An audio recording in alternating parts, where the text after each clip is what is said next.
The message popped up just as I was going over quarterly financials for my resorts. Pack something casual for the beach house this weekend. No need to dress up, it's just family. It was from my mother-in-law, her usual tone dripping with thinly veiled superiority. I couldn't help but smile. If only she knew. I'm Sarah Chen, 34, the mind behind Sapphire Bay Resort Group. But to my in-laws, I was just Michael's wife, working in hospitality, in some vague sense. I never corrected them. Let them think I was a hotel receptionist if it made them comfortable. The truth? I'd grown a struggling single beachfront property into a luxurious resort empire. By the time Michael and I met at a hotel management conference, I was already successful, but I preferred to fly under the radar. Michael worked in marketing for a mid-sized company, charming, kind, seemingly immune to his family's obsession with status. We fell for each other, and I decided to keep my career under wraps. Let them see me for me, I told Michael. He agreed, though I occasionally caught him wincing at his mother's snide, little job, comments. The family's annual beach trip had always been Regina's theater of dominance. She rented my flagship resort and spent the week reminding everyone she was footing the bill. The irony, she was paying me for it, was a secret I'd savored for years. But this year, things would be different. 2 months earlier, I'd overheard Regina plotting with my sister-in-law, Amanda. Michael needs to upgrade, Regina said, oblivious to me standing nearby.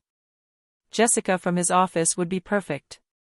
Sarah's sweet, but she's not our level. This trip will show him what class really is. I stepped back quietly, hand brushing the master key in my pocket, my name engraved on it. Maybe it was time for a vacation of a different kind. By Friday afternoon, I arrived early via the private access road. The staff, discreet yet attentive, had everything ready. I slipped into a simple sundress, the one Regina would deem cheap, and waited. The family arrived in a convoy of flashy vehicles. Michael greeted me warmly while Regina inspected the house as if it were her property.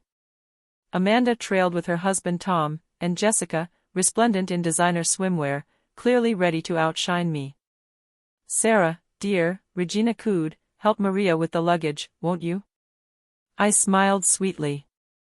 Maria can take the afternoon off. I've arranged butler service for the house. Regina's eyes flickered with irritation. And who's paying for that? No need to worry, I replied lightly. It's all taken care of. The afternoon unfolded exactly as Regina planned. Jessica clung to Michael, while I was relegated to the edges of conversations. My husband watched quietly, not intervening. During dinner, Regina singled me out. Sarah, check why the air conditioning isn't working in the east wing. I'll call maintenance, I offered. No, she insisted. You work in hospitality. Surely you can handle this. Jessica, why don't you tell Michael about your father's latest project? A buzz from my phone broke my focus. It was the nightly security update. I excused myself. Through the window, I saw Jessica laughing, touching Michael's arm. Perfect. The report showed Regina and Amanda earlier, tampering with my water glass. Charming. I typed a quick message to my head of security, Protocol 17, execute. Back on the terrace, Regina continued her performance. Sarah, that Target dress? Really? Standards, dear. Michael shifted uncomfortably but stayed silent. Speaking of standards, Regina continued, maybe you'd feel more at home in one of the local budget hotels.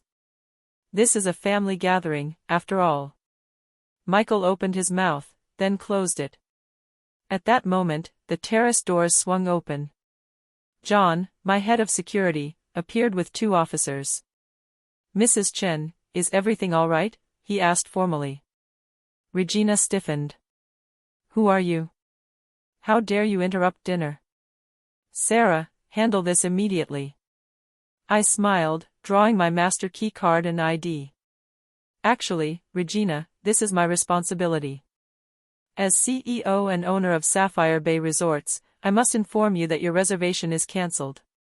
Silence. Michael's fork dropped. Owner? Regina breathed. Yes, I said calmly. Owner of this resort, and the entire 17-property chain. And since you violated multiple rental terms, attempting to poison a guest, for instance, I'm exercising my right to end your stay. But, Amanda stammered, you're just a hotel clerk. No, I said firmly. That's only what you chose to believe because it suited your biases. I've owned this resort chain for 12 years.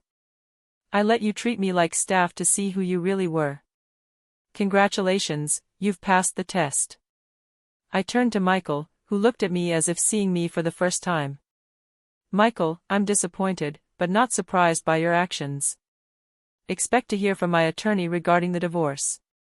And Jessica, I said, addressing the now pale young woman, you might want to update your resume.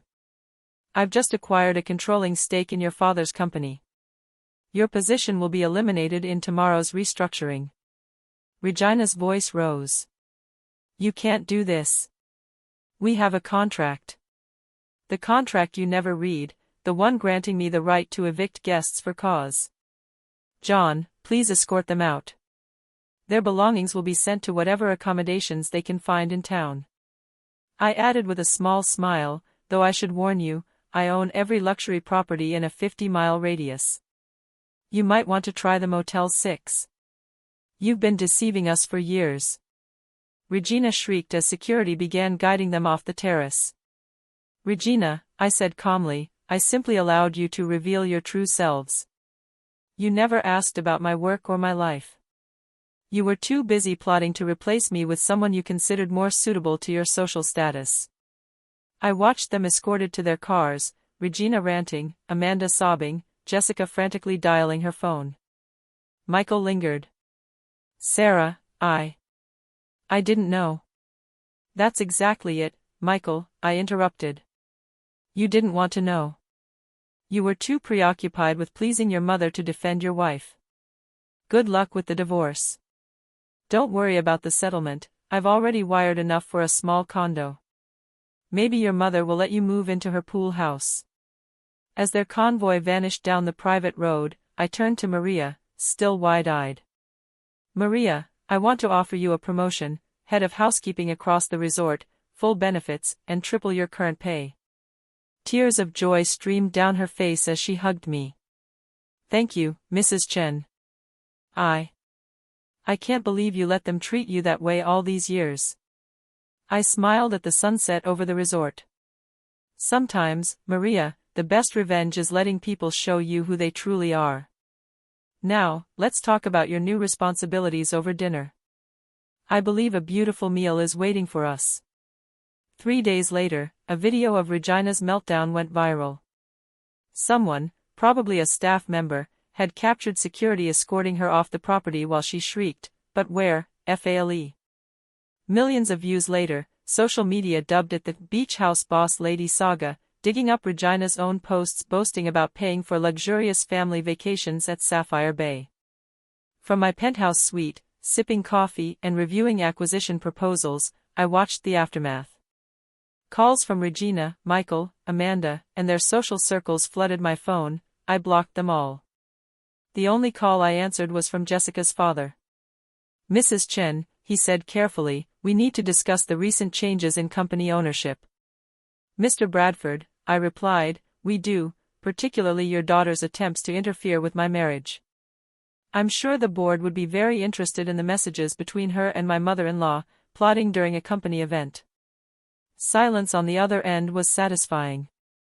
"Now, regarding the merger with Henderson Group, I'm willing to move forward, provided Jessica is transferred immediately to your Singapore office." "That can be arranged," he replied. "Excellent. My lawyers will contact you." The divorce proceeded swiftly. Michael's attorney nearly choked at my financial disclosures. The careful preparation, ridiculed by Regina as unnecessary, ensured he received only what was agreed upon, enough for a modest new start. Regina's attempts at damage control failed spectacularly. Her tearful interview claiming she'd been blindsided prompted my PR team to release the security footage of her attempting to poison me. Headlines read, Mother-in-law poisoning attempt exposed, beach house drama unfolds. Amanda attempted to mediate, showing up at my corporate office. Sarah, please, she begged. Mom's a wreck. Her friends are abandoning her. Can't you make this all disappear? I looked up from my laptop, reviewing plans for my newest resort acquisition, the same property Regina had bragged about booking for next year's family vacation. Disappear? What exactly? Consequences, truth, or public embarrassment? You didn't know me. That's the point, I said. Respect should not require knowing someone's net worth. I turned my screen to show her the listing. By the way, I just purchased the Vista du Mar Resort. Your mother may want to find a new venue for her annual I'm Superior vacation. The fallout rippled through their social circles. Regina's meticulously curated image crumbled. Her friends, once smirking at her digs about me, now whispered behind designer handbags. The irony was unmistakable. In my resorts, it was never about me, it was about respect. Michael tried reconciliation just once. He showed up at my corporate office, wearing the same suit he'd worn to our wedding. I miss you, he said, shifting uncomfortably in front of my desk. I was wrong. I should have stood up to them. Yes, I replied, keeping my tone measured. You should have. But you never did.